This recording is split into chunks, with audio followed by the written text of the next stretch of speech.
Here is the Ford Escape. Let's go ahead and open up the driver's side door. Now right over there is the primary hood release lever. Pull it. In front of the vehicle right over there is a secondary hood release lever. Put one finger in there and then push it right.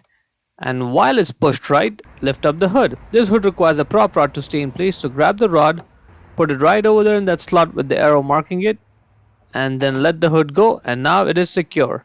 Once the hood is open, that right there's where the engine air filter is. We need to get this cover off, which is held in place by 4 bolts.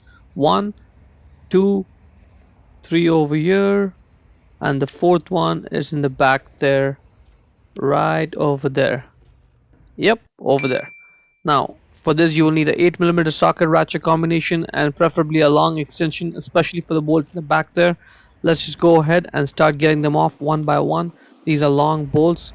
Get them out and keep them somewhere safe. You don't want to lose them. That's number 2, number 3, and then finally number 4. Good. At this point you'll be able to just get the cover off and set it aside. That's the filter there. Just grab the filter and get it out. You may have to sort of wiggle the filter out of the position, but it'll come right out. The outside part is the dirty side, the inside part is the clean side. So outside air comes and gets filtered over there. All the dirt gets trapped on the outside side, and then from the inside of the filter, air goes into the engine. Get the new filter, drop it right there. Check the link in description if you want to buy the new one from Amazon for yourself. And focus over here. See this little ridge? It goes into that track over there. Only when it does will the filter be sitting properly. Once it gets there, just give it a push on the other side, and now we can put the cover back on. Get the cover in place and spend a few seconds to make sure that everything's properly aligned. All the 4 bolt holes are all aligned. Let's take a look. This is good. Number 2 is good.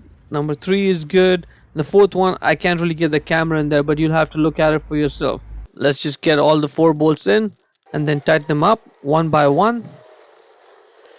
And that is pretty much it. To close the hood, first push on it, get the rod out of that slot, put it back in its place, lower the hood and slam it shut. Hope you found it useful. Before we go, let me give a quick shout out to Naya Motors Inc. for letting us use the car today to film the videos. They are a used car dealer here in Ottawa, Canada. Check out the link in the description for their entire inventory.